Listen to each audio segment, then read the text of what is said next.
Hello viewers, कैसे हैं आप। आज आपके लिए मैंने उपसर्ग पर वीडियो बनाया है। ये उपसर्ग भाग 1 है। इससे पहले मैंने 7 वीडियोस आपको समास के दिए हैं। उम्मीद करती हूँ कि आपने वे देखे होंगे, और अगर नहीं देखे हैं, कोई मेरे चैनल पर नया आया है तो कृपया वो देख ले। सारे के सारे वीडियोस एक दूसरे से जुड़े हुए हैं। डिस्क्रिप्शन बॉक्स में पहले का लिंक दूसरे में है, दूसरे का तीसरे में, तीसरे का चौथे में, इस तरह से छठे का 7वें में है, और 7वें का लिंक मैं इस उपसर्ग के डिस्क्रिप्शन बॉक्स में डाल दूँगी, ताकि अगर आप जो भी कंटेंट देखना चाहें वो लगातार देख सकें।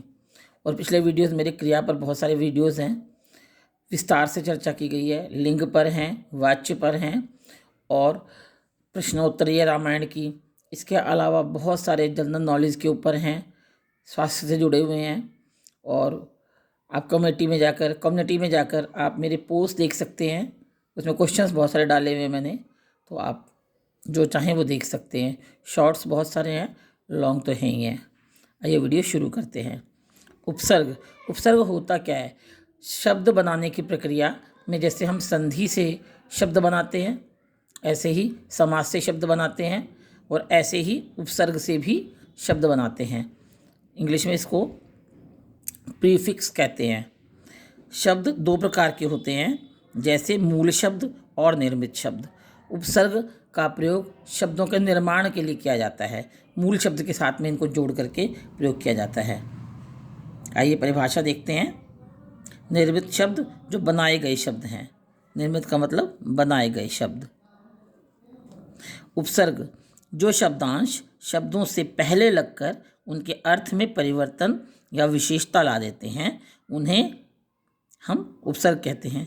या फिर उनके अर्थ को ही बदल देते हैं, तो उन्हें भी उपसर्ग कहा जाता है। जैसे लायक, जो हर चीज़ हर लिहाज से लायक है, लेकिन ना उपसर्ग लगते ही वो बन गया नालायक। उत्तर बिल्कुल बदल गया इसका। परतंत्र परतंत्र सजमा हर्ष सहर्ष। अब विशेषता देखते हैं क्या है। उपसर्ग 2 शब्दों से मिलकर बना है, उप और सर्ग। उपसर्ग जुड़कर शब्दों के अर्थ में परिवर्तन कर उनमें विशेषता ला देते हैं। जैसे धर्म अधर्म। मैं एक चीज़ देखती हूँ कि बहुत सारे बच्चे जो है ना, जब लिखते हैं तो वो अनुस्वार का प्रयोग नहीं करते। अनुस्वार माने बिंदी, जो कि आपके लिए बहुत आवश्यक है और हैं में फ़र्क एक बिंदी से आता है। इस तरह से बहुवचन शब्दों के अंदर भी प्रयोग नहीं करते। उन्हें लगता है कि बिंदी का कोई अर्थ नहीं है। नहीं, बिंदी का अपना बहुत महत्वपूर्ण अर्थ है। इसलिए आप अनुस्वार यानी कि बिंदी का प्रयोग ध्यान से करें, और ज़रूर करें जहाँ उसकी आवश्यकता है, उसे छोड़े नहीं। उसके बाद है उपसर्ग सदैव शब्दों के आरंभ में जुड़ते हैं। जैसे उपजमाकार उपकार। मैंने हैं का प्रयोग किया क्योंकि उपसर्ग बहुत सारे होते हैं। एक शब्दांश के प्रयोग से कई शब्द बनाए जा सकते हैं। जैसे उपसर्ग का प्रयोग किया गया है अकेला, अज्ञान, अनाथ, अधर्म आदि। इन शब्दांशों का स्वतंत्र प्रयोग नहीं किया जा सकता। जिस तरह से मुहावरे का प्रयोग भी स्वतंत्र रूप से नहीं होता, इसी प्रकार से बच्चों, व्यूअर्स, शब्दांशों का यानी कि उपसर्ग का भी प्रयोग स्वतंत्र रूप से नहीं होता। ये शब्दों के साथ ही प्रयोग किए जाते हैं। उपसर्ग भाग 1 चल रहा है अभी। उपसर्ग के 5 भेद होते हैं। उपसर्ग संस्कृत के उपसर्ग, हिंदी के उपसर्ग, नंबर 3 पर फारसी और उर्दू के उपसर्ग या उर्दू और फारसी के उपसर्ग, संस्कृत के अव्यय जो कि उपसर्ग के रूप में प्रयोग होते हैं, संस्कृत के अव्यय जो कि उपसर्ग के रूप में प्रयोग होते हैं, और नंबर 5 अंग्रेज़ी, क्योंकि अंग्रेज़ी भाषा हमारी हिंदी के साथ बहुत रच बस गई है, और बहुत सारे शब्द जो है ना हम लोग हिंदी में अंग्रेज़ी के प्रयोग करते हैं, तो इसलिए अंग्रेज़ी के उपसर्ग भी इसमें आ गए हैं। आइए शुरू करें। ये उपसर्ग हैं, और ये अर्थ हैं, और ये उदाहरण हैं। बहुत सारे शब्द हैं इसके अंदर। आप ये मत सोचें कि हम तो ये हाथ से लिखा हुआ है तो क्या देखें, लेकिन आप देखेंगे तो पाएंगे बहुत सारे शब्द हैं इसके अंदर। मैंने बहुत शब्द लिखे हैं, और अपने फादर मेरे 84 ईयर्स के हैं, उनसे भी पूछ के शब्द लिखे हैं इसमें, ताकि मैं ज़्यादा से ज़्यादा और अच्छे से अच्छा वीडियो आप लोगों के लिए बना सकूँ। अमिस कमी, अभाव या नहीं। असत्य, अधर्म, अकाल, अहिंसा, असहाय, अन्याय, अज्ञान, अनादि अलग, अभाव, अनेक। अति इसका अर्थ है अधिक, अत्यंत, अत्यधिक, अतिशय, अत्याचार, अतिक्रमण, अति उत्तम, अति जमा उत्तम, अति उत्तम, अतिरिक्त, अतिरंजन और अतिवृष्टि। अन न में हलंत है अभाव, अनादर, अनावश्यक, अनादि, अनजान। अनु पीछे, अनुवाद, अनुगमन, अनुरूप, अनुभव, अनुसरण, अन्वेषण। अप बुरा, अपकार, अपमान, अपयश, अपभ्रंश, अपहरण, अपवाद। अव बुरा नीचे, अवगुण, अवनति, अवतार, अवतरण। आ तक, आजन्म, आजीवन, आमरण। उत ऊपर या श्रेष्ठ, उत्पत्ति, उत्कृष्ट, उत्थान, उत्कर्ष।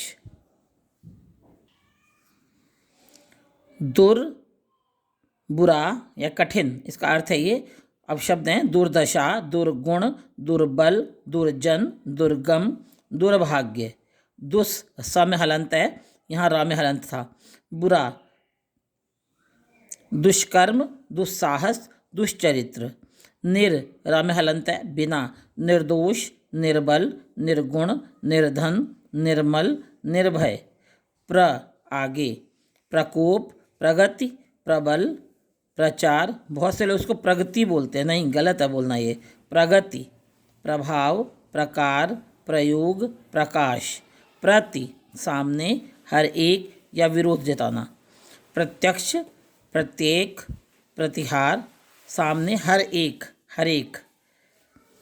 प्रतिहार द्वारपाल को कहा जाता है। प्रतिकूल जो अनुकूल ना हो। प्रतिदिन, प्रतिपल। परा पीछे या उल्टा, पराजय, पराधीन, पराकाष्ठा, पराक्रम, पराभव।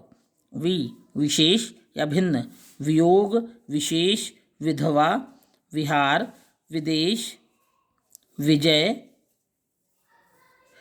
ये विशेष है, ये विदेश है। विषय, विलोम, विमुख, विफल, विकार, कोई कमी। विक्रय कोई चीज़ बेचना, विक्रय करना कहलाती है। विज्ञान, विराम, रुकना। विकास, विमान, हवाई जहाज को बोलते हैं। विनम्र, सरल या अच्छा इसका अर्थ है। सुगम, सुकर्म, सुशील, सुकन्या, सुयश, सुमन, सुकर, सुनील, सुबोध, सुडौल जिसका डील डॉल अच्छा हो, सुंदर हो, बहुत अच्छे तरीके से स्वस्थ व्यक्ति को बोला जाता है, ये सुडौल है। सुशीला, सुषिमता, सुषिमता, सुयोग, सुष्मिता, गलत पढ़ा मैंने, अब सही पढ़ रही हूँ। सुष्मिता, सुयोग। कु बुरा, कुपुत्र, कुमार्ग, कुकर्म, बुरा कर्म। कुफल, कुपात्र, कुरूप। सहित, सहर्ष, सस्नेह, सहित, सकाम। सफल, सफर, सक्षम जो योग्य हो हर प्रकार से।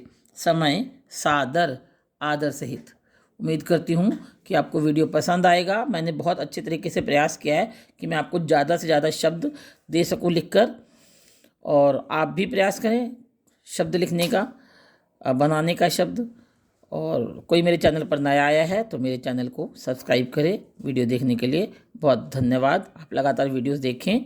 आगे भी, अभी उपसर्ग पूरा नहीं हुआ है, अभी तो उपसर्ग का मैंने सिर्फ संस्कृत के उपसर्ग ही डाले हैं इसके अंदर।